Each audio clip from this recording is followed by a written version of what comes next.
A continuación, la secretaria general del Consejo de Gobierno de la Comunidad de Madrid dará lectura del decreto de concesión de la Medalla Internacional a don Javier Milei. Decreto 19 de 2024 de 20 de junio de la Presidenta de la Comunidad de Madrid, por el que se concede la Medalla Internacional de la Comunidad de Madrid al señor presidente de Argentina, don Javier Milei, destacando los importantes vínculos históricos, culturales, lingüísticos y económicos que nos unen con Argentina y, de acuerdo con lo dispuesto en los artículos 10 y 11 de la Ley 2/2024 de 22 de abril, por la que se regulan las distinciones honoríficas de la Comunidad de Madrid, dispongo conceder la Medalla Internacional de la Comunidad de Madrid al señor presidente de Argentina, don Javier Milei, dado en Madrid a 20 de junio de 2024 la presidenta Isabel Díaz Ayuso. Muchísimas gracias, presidente de la Comunidad de Madrid, por esta distinción. Muchísimas gracias por tu forma de ser. Muchas gracias a todos los que están aquí presentes. Es para mí un verdadero honor recibir esta condecoración y, tal como señalaba la Presidenta, en algún sentido, lo he dicho en otros discursos, nosotros venimos del futuro a contarles una historia que es deseable evitar. Es la historia del daño y la decadencia que causa el socialismo. Argentina, a fines del siglo XIX, era el país más rico del mundo. Hoy, después de más de 100 años de socialismo empobrecedor y populismo violento, Argentina, al tipo de cambio oficial, cayó al 140 del ranking, al paralelo. Recibimos el país en esa situación, con más de 13 años de caída del PBI per cápita, más de 50% de pobres y una situación escandalosa donde un país que produce alimentos para 400 millones de seres humanos, donde la presión fiscal sobre el sector productor de alimentos es del 70%, es decir, que el Estado se queda con el alimento de 280 millones de seres humanos, hay cerca de 5 millones de argentinos que no les alcanza para comer. Esa catástrofe es la virtud del socialismo, generar pobreza. Y es por eso que quiero comentárselos y alertarles sobre los riesgos y cómo funciona ese modelo. Es decir, porque no es necesario tener que llegar a una situación tan extrema como la que llegó a Argentina. Sería bueno evitarse todos esos dolores. En especial, yo venía hacia acá y voy viendo Madrid y es tan hermoso. No dejen que el socialismo les arruine la vida, es la consigna. Y el punto es, nosotros cuando iniciamos la carrera electoral, ya en la primera etapa, cuando intentaba ir por una banca de diputados por la Ciudad Autónoma de Buenos Aires, nosotros ya hablábamos de lo que era el modelo de la casta. El modelo de la casta, es decir, básicamente parte de una premisa socialista que dice que donde hay una necesidad nace un derecho. Ahora, esa definición tiene algunos problemas. El primero es que las necesidades son infinitas. Y el tema es que los derechos alguien los tiene que pagar y los recursos son finitos. Por lo tanto, esa inconsistencia, ese conflicto entre necesidades infinitas y recursos finitos requiere de una solución. Aquellos que creemos en las ideas de la libertad, en el capitalismo de libre empresa, donde consideramos que el mercado es un mecanismo de cooperación social, donde voluntariamente se intercambian derechos de propiedad, Consideramos que ese trabajo lo hace el sistema de precios y no hay nada mejor que pueda resolver lo que resuelve el sistema de precios, que probablemente haya sido una de las mayores invenciones humanas de la historia de la humanidad. Sin embargo, los socialistas no creen en eso. Creen en un monstruo horrible, empobrecedor, llamado justicia social. Una idea verdaderamente aberrante. Hayek hablaba siempre de algo que se llamaban palabras comadrejas. Cada vez que ustedes le ponían algún adjetivo a algo, destruía el sentido original de la palabra. En este caso, justicia social. La verdad que la justicia social es profundamente injusta y profundamente violenta, porque la justicia social lo primero que hace es violentar la igualdad ante la ley, porque a unos le quita y a otros les da. Y eso antes está precedido de un robo. Digo, porque los impuestos no se pagan voluntariamente, se pagan a punta de pistola, a cambio de que si no los paga uno va preso. Entonces, está precedido de un robo y de un trato desigual frente a la ley. Por lo tanto, la justicia social nunca es justa, es profundamente injusta. Y además, suelen enarbolar cuestiones nobles, pero la discrecionalidad siempre juega una mala pasada, digamos, siempre hay filtraciones. Bastiat hablaba de las porosas manos de los políticos. Digo, quizás no es la del político directamente, quizás es la de un hermano, la de la pareja o lo que fuera, ¿no? Digo, el que quiere entender que entienda, ¿no? En ese sentido, lo que sucede es que esa intención se manifiesta entonces en un aumento del gasto público, en un aumento del déficit fiscal. Y el déficit fiscal tiene que ser financiado, siempre es financiado. Y ustedes tienen distintas formas de financiar el déficit fiscal. La forma que usa el político más desalmado y más populista y más salvaje, más mentiroso, es el endeudamiento. El endeudamiento es una forma absolutamente inmoral de enfrentar la situación, porque la deuda no son ni más ni menos que impuestos futuros. Entonces quiere decir que la fiesta del presente está siendo pagada por el trabajo de personas en el futuro, digamos, personas que no votan, personas que todavía ni siquiera nacieron. Es decir, es profundamente inmoral. Es decir, están financiando la fiesta del político populista hoy a cambio del esfuerzo de generaciones que ni siquiera pueden manifestarse en las urnas. Además, no es gratis eso tampoco, porque cuando ustedes recurren al endeudamiento de manera pronunciada, eso también tiene implicancias en la tasa de interés que se paga, y al pagarse mayores tasas de interés porque la economía, el fisco empieza a ser más riesgoso, eso tiene una contraparte claramente negativa en una menor inversión, en un menor nivel de capitalización y por ende en salarios reales menores, o sea, en peores niveles de vida. Es decir, termina operando como un freno al crecimiento económico, y cuando esta situación queda desmadrada, digamos, además genera estancamiento y decadencia. Digo, no en vano Argentina utilizó esta herramienta y Argentina fue, digamos, llegó a ser el máximo defolteador de la historia moderna.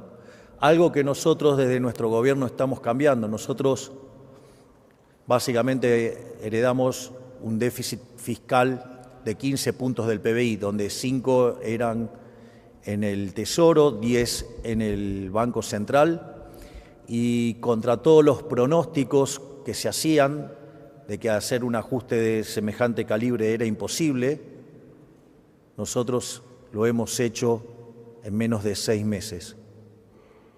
En menos de 6 meses no solo logramos el equilibrio financiero en el Tesoro, sino que también tenemos prácticamente terminado el déficit cuasi fiscal del Banco Central. Es decir, hicimos un ajuste de 15 puntos del PBI en 5 meses. Es decir, es el ajuste más fuerte en la historia de la humanidad. Y eso nos permitió empezar a desacelerar la inflación, porque no necesitamos más financiar el déficit con emisión de dinero, y la inflación, que cuando nosotros asumimos viajaba a un ritmo del 17.000% anual, la inflación mayorista era 54% mensual, eso anualizado da 17.000, en la última observación fue del 3,5%, es decir, el equivalente a 50% anual. Es decir, sigue siendo un número aberrante, horrible, pero respecto al 17.000 que nos dejaron es muchísimo menos y es un logro enorme. No solo eso, sino que otro mecanismo que utilizan los políticos cuando ya se quedan sin acceso al financiamiento vía deuda es utilizar la emisión monetaria. Argentina, desde que creó su Banco Central en el año 1935, le quitó 13 ceros a la moneda, podríamos quitarle 3 ceros más. Argentina tuvo 2 hiperinflaciones sin guerra. Argentina padece crónicamente un problema de inflación. Y eso también es importante tenerlo en cuenta porque una de las influencias más nefastas que ha dejado el keynesianismo es creer que, digamos, la inflación depende de cualquier cosa menos de la emisión de dinero. Es decir, ustedes, si pasaran por Argentina, se van a encontrar con un montón de economistas diciendo que la inflación es multicausal. Y la realidad es que la única causa de la inflación es la emisión de dinero. Es decir, cuando ustedes generan un exceso de oferta de dinero, ya sea porque emiten dinero o porque cae la demanda de dinero o pasan las dos cosas a la vez, eso hace que él pierda el poder adquisitivo de la moneda y todos los precios de expresión de unidades monetarias suben. De hecho, nosotros hemos emprendido de cortar el financiamiento del fisco, digamos, no emitimos más para el sector fiscal y además esterilizamos la compra de divisas por otra ventana. Tenemos algunos temas todavía pendientes de resolución con los pasivos remunerados, pero en principio vamos camino a una situación de emisión cero para terminar definitivamente con la inflación. De hecho, cuando tengamos totalmente saneado el Banco Central, a partir de ese momento vamos a enviar una ley donde emitir dinero sea un delito y ese delito sea un delito de lesa humanidad. Y si se emite dinero va a ir preso el presidente de la Nación, el ministro de Economía, el presidente del Banco Central, todo su directorio y diputados y senadores que aprueben esas medidas. Y como va a ser un delito de lesa humanidad, automáticamente si viniera otro gobierno y cambiara esas leyes, siempre va a volver algún liberal y los va a meter presos. Así es que, digamos, también vamos a terminar definitivamente con la inflación en la Argentina. Entonces estamos terminando con el déficit fiscal, con el cuasi fiscal y estamos terminando con la inflación. Y se están viendo los frutos porque después de haber pasado el peor momento durante el primer trimestre del año, hoy empiezan a haber indicadores de actividad que empiezan a mostrar mejora. Los índices de difusión ya superan el 50%, es decir, la cantidad de sectores que están expandiendo ya supera el 50% y los indicadores líderes ya hace más de 2 meses que empiezan a mostrar registros positivos. Es decir, que en definitiva se puede hacer. El otro mecanismo que utilizan los políticos es subir los impuestos. Y cuando ustedes suben los impuestos, en el fondo no es ni más ni menos que una expropiación. En el fondo lo que están haciendo es matar el crecimiento económico, están violentando el derecho de propiedad. Y si ustedes violentan el derecho de propiedad, no hay incentivos para ahorrar, no hay incentivos para invertir y por ende la economía se estanca. Todas estas aberraciones en Argentina hace más de 100 años que las padecemos y han generado esta tremenda decadencia como pocas veces vista en la historia de la humanidad. Pero afortunadamente los argentinos despertaron a las ideas de la libertad, despertaron y entendieron que no se sale más con populismo, se sale con responsabilidad, se sale con capitalismo, ahorro y trabajo duro, diría el profesor Ancho Bastos. La salida es el liberalismo. Por eso nosotros, y esto a mí me resultó muy sorprendente, cuando hacíamos nuestros actos de campaña, el cierre lo hacíamos con una frase de nuestro máximo exponente de las ideas de la libertad, del profesor Alberto Venegas Lynch hijo, que dice que el liberalismo es el respeto irrestricto del proyecto de vida del prójimo, basado en el principio de no agresión y en defensa del derecho a la vida, la libertad y a la propiedad, cuyas instituciones son la propiedad privada, los mercados libres, la no intervención estatal, la división del trabajo, la cooperación social, y donde solamente se puede ser exitoso sirviendo al prójimo con bienes de mejor calidad o mejor precio. Es decir, donde los verdaderos héroes son los empresarios, los emprendedores, no los burócratas que nos persiguen, que persiguen a la prensa, que mienten, que roban y que en el fondo destruyen a un país y sobre todas las cosas producen un daño mucho más complicado, que deteriora el tejido social, porque el socialismo está basado en la envidia, en el odio, en el resentimiento, en el trato desigual frente a la ley, y si es necesario no tienen problema en recurrir al asesinato, porque donde se aplicó el socialismo de manera pura fue un fracaso en lo económico, en lo social y en lo cultural, y nunca se olvide que asesinaron a más de 100 millones de seres humanos. Por lo tanto, para mí siempre es muy grato venir a España, es muy grato visitar a grandes amigos. Hoy tengo la posibilidad de estar con Isabel, a quien tanto aprecio y admiro. Admiro por su enorme batalla, por esos discursos maravillosos que no me paro ni me pierdo la oportunidad de verlos por YouTube. Por eso digo es que estoy tan feliz acá, pero sobre todas las cosas para alertarles el riesgo que tienen enfrente. Porque además cuando el socialismo entra a calar, entra a jugar la lógica de camino de servidumbre de Hayek. Es decir, cada vez que se hace una intervención, el funcionamiento es peor y por ende eso lleva a más intervención. Para finalizar,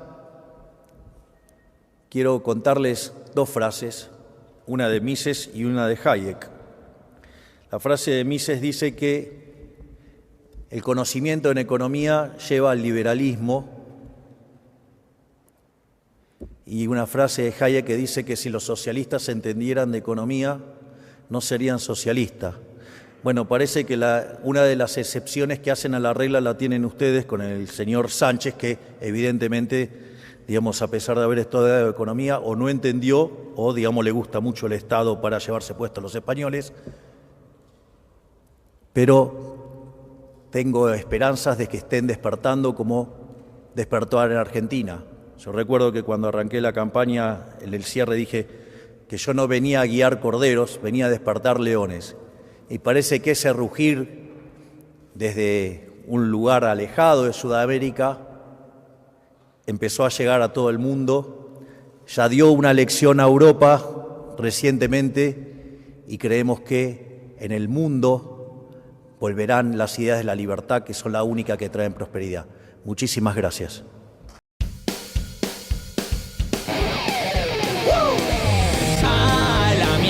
Los malditos empresarios, a la mierda sodomitas del capital.